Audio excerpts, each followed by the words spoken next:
Hello everyone. मैं मिथुन सिंह स्वागत करता हूं आप सभी का। आशा करता हूं आप सभी बहुत अच्छे होंगे। जी हां, आपने सही पढ़ा है। झारखंड टेट का सिलेबस बदलेगा या नहीं, अभी ये अनसर्टन है। There are many things which has to clear. अभी जो है वो चीज़ें क्लियर नहीं हुई है, अभी टाइम लगेगा। देखो, मैंने कहा ना आपको कि ये मंडे को अगर जैक के द्वारा जो है सिलेबस नहीं बदला जाता है, देन आपको एक बड़े आंदोलन के लिए तैयार रहना होगा। और सरकार अभी बिल्कुल फ्रेजाइल है और इसे आप तोड़ सकते हो, तुरंत सरकार के मनोबल को तोड़ सकते हो बिकॉज ऑफ इलेक्शन। अभी बोलते हैं ना कि नेता बस आपके बाटली में अभी ही उतर सकते हैं, अदरवाइज आपके बाटली में ये उतरने वाले होते नहीं हैं। ये तो बड़े बड़े सुरमाओं को अपने पीछे जो है लगा लेते हैं और घुमाते रहते हैं, सालों साल घुमाते रहते हैं। तो ये राइट टाइम है, जनता के जागने का वक्त है और सरकारें आपके पीछे ही रहेगी। मैं आपको 2-3 एग्जाम्पल दूंगा। देखो, सरकार ने ना फरवरी में एक भर्ती निकली थी कस्तूरबा गांधी बालिका विद्यालय से, उसको जो है होल्ड करके रखा। क्यों? ताकि अब भी जो है फिर से न्यू उसी वैकेंसी को फिर से ओपन कर दिया, ताकि भले ही कॉन्ट्रेक्चुअल वैकेंसी हो लेकिन सरकार का नाम हो जाए। इसी तरह से नेताजी सुभाष चंद्र बोस में भी फरवरी में एप्लीकेशन किया गया था जमशेदपुर में। जो टाटा से लोग होंगे उनको पता होगा, जिन्होंने कॉन्ट्रेक्चुअल वाले वैकेंसी के लिए अप्लाई किया होगा। अभी जो है फिर से उसको रीओपन कर दिया गया। क्यों? ताकि भले ही 15-50 वैकेंसी जाए लेकिन वहाँ पे टोटल जो अप्लाई करने वाले लोग होंगे 2000-3000 लोग होंगे। तो सरकार की इससे भी जो देखो, सरकार ना छोटी छोटी बातों का जो है पकड़ रही है सरकार, हेमंत सोरेन। ये अच्छी बात है, लेकिन समस्या ये है ना कि सरकार को समझ में नहीं आ रहा कि चीज़ें कहाँ से जो है आउट ऑफ कंट्रोल जा रही है। तो फिलहाल देखिए, सबसे पहले तो धन्यवाद प्रभात खबर के संपादक का, जो भी इनकी टीम है उन सभी लोगों का, कि हमारी बात को यहाँ पे प्रमुखता से लिया गया है और प्रमुखता से बिल्कुल टाइटल में जो है छापा गया है। और सबसे बड़ी बात है कि झारखंड में जितने भी नेता हैं, चाहे वो विपक्ष के हो, पक्ष के हो, विधायक हो या विधायक नहीं हो, या चुनाव हार चुके हो, सभी प्रभात खबर पढ़ते हैं। सुबह का सबसे जो इंपॉर्टेंट काम होता है, सभी लोग प्रभात खबर जरूर पढ़ते हैं। तो ये हमारे लिए अच्छी बात है कि ये सभी नेताओं तक ये जो है बात चली गई है। और ये झारखंड के लिए कलंक वाली बात है कि झारखंड में जेटेट का एग्जाम, जो मैं बार बार कहता हूँ, ये टुच्चा सा एग्जाम है। कोई भी इंसान इसे आराम से क्वालिफाई कर सकता है। जिसने बीएड डीएलएड जो भी पास किया है, बिल्कुल ईमानदारी से पढ़ा है, इस एग्जाम को क्लियर कर सकता है। खास करके सीटेट वाले कैंडिडेट जिन्होंने सीटेट क्वालिफाई किया है, उनके लिए जेटेट को एग्जाम को जो है पास कर पाना बहुत ही जो है केक वॉक है। मैं बार बार कहता हूँ केक वॉक है, इसका मतलब होता है बहुत ही आसान काम है। अब देखिए, हम लोग इस वीडियो में सिर्फ न्यूज़पेपर के कटिंग को सेम एज इट इज़ पढ़कर आपको मैं नहीं सुनाने वाला हूँ। मैं आपको बताऊंगा कि जैक के अध्यक्ष ने क्या कहा है, और शिक्षा मंत्री के जो एक यूट्यूब चैनल को उन्होंने अपना इंटरव्यू दिया, जिसमें उन्होंने जो है शुरू में देखना, उस इंटरव्यू को एक बार फिर से आप जाकर रीवॉच करना, तो आपको 2-3 चीज़ें क्लियर होगी। वहाँ पे जो शिक्षा मंत्री साहब हैं वो कह रहे हैं पहले तो कि अगर आपको दिक्कत थी सिलेबस से तो आप हमारे पास आते, आप डायरेक्ट मीडिया के पास क्यों चले गए। देखिए, मैंने कहा ना आपको कि ये छोटी छोटी बातों को पकड़ते हैं सरकार के जो मंत्री होते हैं, नुमाइंदे होते हैं, ये छोटी छोटी बातों को पकड़ते हैं। आप मीडिया में क्यों चले गए? उसके बाद आपने जैक में जाकर घेराव क्यों किया? इतना जो बहुत सारे लोग चले गए थे, इससे इनको शिकायत थी। आप हमारे पास आते और इन्होंने कहा कि वो नियमावली को बदला जाता। फिर बाद में ये क्या कहते हैं, बाद में देखना उनका इंटरव्यू के 2 पार्ट को, शुरू के जो 50 सेकेंड्स है वहाँ पे ये बोल रहे हैं कि हाँ सिलेबस को बदला जाता है, लेकिन बाद में जो पूरा इंटरव्यू हो जाता है वो बिल्कुल ही यू टर्न ले लेता है। वो जो है यू टर्न लेता है कंप्लीटली, और वहाँ पे वो बात करते हैं कि आपको पढ़ना होगा। देखिए, शिक्षा मंत्री आप कितने पढ़े लिखे हैं नहीं पता, आपके बच्चे भी फेल हो गए थे, शायद बैद्यनाथ राम के बच्चे जो है फेल कर गए थे एक बार, मुझे पता है। मैंने इंटरव्यू वगैरह में देखा था, इनके बच्चे भी फेल हो चुके हैं खुद के। तो देखिए, आपके बच्चे फेल हो चुके हैं, इसका मतलब ये नहीं कि आप सभी बच्चों को फेल करने पे तुल जाओ, पहली बात। दूसरी बात, दिक्कत वाली क्या बात है ना कि हमें एग्जाम से डर नहीं लगता, फेयर सिलेबस दीजिए। देखिए, मैं बार बार कहता हूँ सभी को फेयर चांस मिलना चाहिए। मेरी जो लड़ाई है जेटेट 2016 वाले से, बस इसीलिए क्योंकि ये सिर्फ अपना स्वार्थ जो है देखते हैं। मैं तो कहता हूँ ना कि हमारे जेटेट भाई बहनों से हमें कोई दिक्कत नहीं है, 16 वाले हमारे साथ शामिल हो, नौकरी लें, we don't have any issue with any one.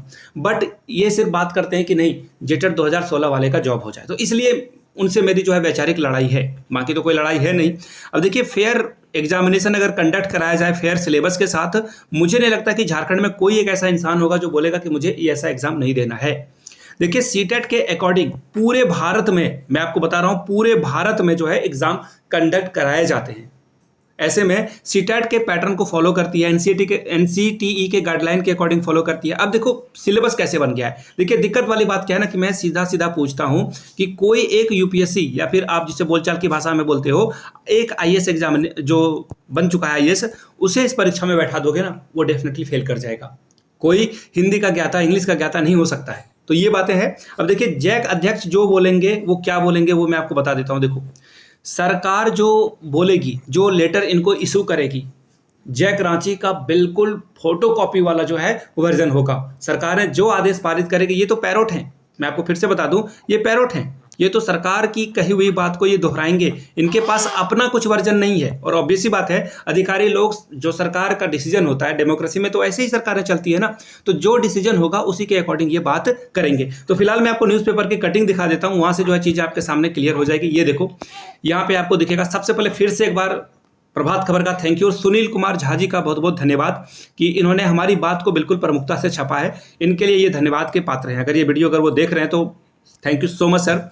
देखिए यहाँ पे आईआईटी के एडमिशन टेस्ट के बराबर जेटेट का सिलेबस है। और सबसे पहले ना we have to thankful to Ravi भाई, मेरे दोस्त हैं, मेरे मित्र हैं, मेरे बड़े भाई समान हैं, रवि प्रधान, उनका बहुत बहुत धन्यवाद। उन्होंने सबसे पहले इस बात को क्रैक करा कि एडमिशन टेस्ट से जो है ये जेटेट का सिलेबस लाया गया था। अब देखो, दिक्कत वाली बात ये आती है ना कि जिन्होंने आर्ट्स पढ़ा है, मैं तो चलो मान लेता हूँ कि आप एमएससी का मैथ्स दे दो, बीएससी का मैथ दे दो, we don't have issue with that, but physics और केमिस्ट्री वाले का जो पैटर्न है ना सिलेबस का, वो आईआईटी का ले लिया है। अब देखिए, सबसे बड़ा जो भेदभाव है वो इंटर और कॉमर्स वाले के साथ हुआ है। जिन्होंने कभी भी मैथमेटिक्स का integration, differentiation, determinant, inverse trigonometry कुछ नहीं पढ़ा, उन बेचारे को +2 का मैथ सॉल्व करना होगा। Can you imagine? आप बताओ ये कहाँ का न्याय है? और कौन ऐसा विद्वान धरती पर पैदा हो गया जो आर्ट्स की पढ़ाई करके साइंस का एग्जाम दे दे? आप बताओ, सीधे यहाँ पे तो स्विम जो स्ट्रीम है उसे स्विच करने की बात की जा रही है। ये हुई पहली बात। दूसरी बात देखो यहाँ पे क्या क्या है। अब यहाँ से जो है मैं अब न्यूज़पेपर की कटिंग आपके सामने जो है रख देता हूँ, जो बात यहाँ पे कही गई है। देखिए, कक्षा 6 से 8 में गणित, भौतिकी और रसायन का syllabus as it is IIT, जो कि भारत का सबसे बड़े एग्जामिनेशन में यूपीएससी के बाद आईआईटी का ही आता होगा या इक्विवेलेंट होगा, दोनों समतुल्य ही होगा, बराबर बराबर ही होगा, उसके सिलेबस के अकॉर्डिंग जो है टेट की परीक्षा ली जा रही है। ये हुआ पहली बात। दूसरी बात देखिए, मैं आपको एक और बात बता देता हूं। देखो, जो लोग भी आंदोलन करने वाले हैं इस बार जेटेट के ऑफिस के जैक ऑफिस के सामने, मैं आपको बता दूं, गेट पे जो पहला इंसान आपको मिलेगा वो मैं हूंगा। आप आओ नहीं आओ, मैं तख्ती लेकर वहां सबसे पहले मिलूंगा आपको। इस बार नहीं जा सका, इस बार मैं और रवि प्रधान दोनों हम लोगों ने जो है डिसाइड किया we have to go there and support student, क्योंकि ये लड़ाई अन्याय के खिलाफ है। अंग्रेज के खिलाफ हम लोगों ने लड़ाई लड़ी, अब अपने सरकार के खिलाफ लड़ेंगे। गलत कोई भी हो, बीजेपी की सरकार गलत करे, जेएमएम की सरकार गलत करे, कांग्रेस की सरकार गलत करे, कोई भी इंसान अगर गलत करेगा, we have to stand, we have to take a stand. देखिए यहाँ पे क्या बातें हुई है। इंटर आर्ट्स वाले के साथ दिक्कत हुई है। अब आगे देखिए, कक्षा 1 से 5 में आर्ट्स से इंटर करने वाले अभ्यर्थी से भी पूछे जाएंगे कैलकुलस और प्रोबेबिलिटी के सवाल। ये तो गलत है, सर्वदा गलत है ये।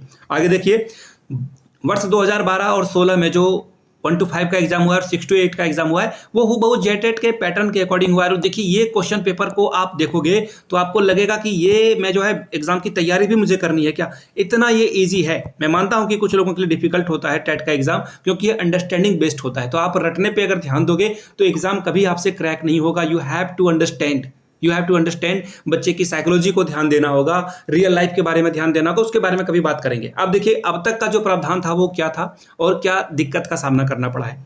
राज्य में अब तक कक्षा 1 से 5 तक होने वाली परीक्षा का जो प्रश्न है, राज्य सरकार के द्वारा अनुमोदित पाठ्यक्रम के तहत 1 से 5 के सिलेबस पर होता था और इसकी कठिनाई का स्तर मैट्रिक का होता। देखिए, ये 1 to 5 के सिलेबस के अकॉर्डिंग जो है 1 to 5 का जो पैटर्न है, एग्जामिनेशन पैटर्न है, उसी के आधार पर क्वेश्चन पूछते थे, लेकिन इसकी डिफिकल्टी लेवल को बढ़ा दिया जाता था, यानी कि स्टैंडर्ड क्वेश्चन का टफ हो जाता था।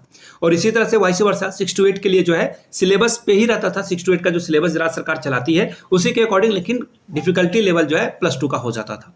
ऐसा सीटेट में भी होता है, आपने भी देखा होगा। CTET, Haryana TET, Bihar TET, UP TET, REET, पूरे भारत की अगर मैं बात करूं, हर जगह इसी पैटर्न को फॉलो किया जाता है। झारखंड कुछ अलग दिखना चाहता है, लेकिन अच्छे कामों से नहीं, इसी तरह के वाहियात कामों से झारखंड आगे आना चाहता है, या फिर झारखंड में हम लोग भी शामिल है, सरकार अलग दिखना चाहती है। आगे देखिए क्या क्या बात हुई है। अब देखिए क्या बदलाव हुआ है। अब जो है 11-12 तक सवाल पूछे जाएंगे 1 to 5 में, और 6 to 8 के लिए ग्रेजुएशन, एक्चुअली ग्रेजुएशन का भी होता ना तो काम चल जाता। ये तो सीधे सीधे पीजी एंट्रेंस आईआईटी दिल्ली वाला सिलेबस इन्होंने हूबहू छाप दिया है। आगे देखिए, सीटेट और किसी राज्य में ऐसा प्रावधान नहीं। मैंने अभी आपको बताया ना कि सीटेट में ना ऐसा प्रावधान है, ना ही हरियाणा टेट में है, ना कहीं और है। देखिए, बैकग्राउंड से आपको मेरी बच्चे की आवाज़ आ रही होगी। मैंने कहा ना कि इसलिए मैं उस दिन आपके जो है आंदोलन में नहीं पहुंच सका। I have duties towards my family. आगे देखो मैं आपको बताता हूं, यहाँ पे डॉक्टर अनिल महतो जो कि जेक के अध्यक्ष हैं, इन्होंने जो बात लिखी है ध्यान से देखिए। यहाँ पे ना आपको क्लू दिखेगा, सिलेबस नियमावली के प्रावधान के अनुरूप राज्य के विभिन्न विश्वविद्यालय के शिक्षकों के द्वारा तैयार किया गया है। अब ये शिक्षक क्या कहेंगे, शिक्षक मांगेंगे आउटपुट, ये जो है इनपुट मांगेंगे कि इन्हें सिलेबस कैसे तैयार करना है। तो इनको बोल दिया गया होगा कि आप ग्रेजुएशन लेवल के सिलेबस को पैटर्न को फॉलो कीजिए। तो इनका जो आउटपुट है ऑब्वियस ही बात है, जो ये पढ़ा रहे हैं उसी के अकॉर्डिंग इन्होंने दे दिया। इसलिए आपको क्लास, मैं तो साइंस का स्टूडेंट हूं तो मैं आपको साइंस वाली चीज़ों को बताऊंगा, मैथमेटिक्स का स्टूडेंट हूं टू बी प्रिसाइज। तो मैथमेटिक्स में जो सिलेबस है इन्होंने उसको उठाकर एज इट इज रख दिया। सहायक आचार्य का सिलेबस अगर आप देखोगे, हाई स्कूल के सिलेबस को देखोगे, you will get a similarity, similar pattern आपको यहाँ पे दिखेगा। तो ये सारा काम इन्होंने किया है। अब आगे देखिए क्या बोला गया है, जैक ने विभाग को भेजा था प्रस्ताव। देखिए जैक ने कहा कि ये जो आप कर रहे हो that is not right way, not a right thing to do. यहाँ पे देखो झारखंड एकेडमिक काउंसिल ने स्कूली शिक्षा एवं साक्षरता विभाग को प्रस्ताव भेजा था, जिसमें परीक्षा केंद्रीय शिक्षक पात्रता के अनुरूप लेने को कहा गया था। हालांकि शिक्षा विभाग ने इस पर सहमति नहीं दी। अब ये शिक्षा विभाग में कौन बैठा हुआ है जो सीटेट के बिल्कुल खिलाफ है, नहीं चाहता कि नए कैंडिडेट आएं और वो शामिल हो सकें एग्जामिनेशन में। मुझे नहीं पता ये कौन लोग हैं, I really don't know about them. Find out करने वाली बात है यहाँ पे। तो देखिए ये जो है सीटेट के पैटर्न को फॉलो करना चाहते थे, जो कि हर राज्य में होता है, हर जगह पे होता है। जहाँ पे मैंने आपको ये पढ़कर दिखाया, तो ये काम ये नहीं कर रहे हैं। अब आगे देखिए क्या होने वाला है, नहीं होने वाला है। देखिए अब यहाँ से आपको दिखेगा, शिक्षा मंत्री ने भी देखिए ये बात कहा था, आपने भी देखा, वो पढ़ा होगा। तो अब देखिए क्या किया जा सकता है। आपके पास दो तरीके हैं, या तो आप कंप्लीटली सरकार के अगेंस्ट जो है सड़कों पे उतर जाओ, तो सरकार जो है पीछे हटाएगी कदम, पहला। दूसरा तरीका है कि सरकार से बातचीत की जाए, टॉक, ठीक है, बातचीत की जाए। आप सरकार के साथ टॉक में रहोगे तो फिर ये जो है डिसाइड करेंगे कि ये सही चीज़ है या नहीं। तो ये दोनों रास्ते हम लोगों को ओपन रखना है। और वो बोलते हैं ना कि हक मांगा नहीं जाता है, हक मांगने वाली चीज ही नहीं है, हक छीना जाता है। आपका हक है तो आपको छीनना पड़ेगा, स्टैंड लेना पड़ेगा, अदरवाइज आपके हक पर जो है कोई और हक मारी कर लेगा।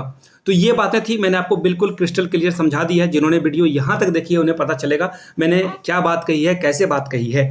बाय द वे सिलेबस पे मेरी नज़र बनी हुई है, जैसे ही कोई खबर और आती है, ये तो न्यूज़पेपर था, और मैं बार बार कहता हूँ ना कि ग्रेटिट्यूड रखिए। जो आपके लिए कोई छोटा सा भी काम कर दे या नहीं भी काम कर दे, आपके काम में अगर बाधा भी ना बनता हो तो उनको थैंकफुल आपको होना चाहिए। तो हम लोग थैंकफुल हैं प्रभात खबर का, उन सभी भाइयों बहनों का, खास करके उन बहनों का जिन्होंने जैक ऑफिस के सामने जाकर के, जैक ऑफिस में जाकर अपनी बात रखी और सिलेबस का जो है विरोध किया। तो उन सभी को फिर से एक बार थैंकफुल है, और आप लोगों का भी थैंक यू, क्योंकि आपने वीडियो को यहाँ तक देखा।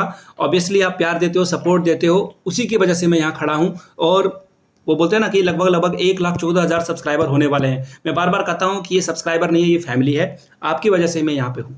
इस वीडियो को आपको लाइक करना है, शेयर करना है। इस वीडियो को मैक्सिमम व्हाट्सएप वाले ग्रुप या फिर टेलीग्राम ग्रुप पे भेजें, ताकि और लोग भी अवेयर हो सके। चलिए मिलते हैं अगले वीडियो में, तब तक के लिए आप सभी का फिर से एक बार बहुत बहुत शुक्रिया।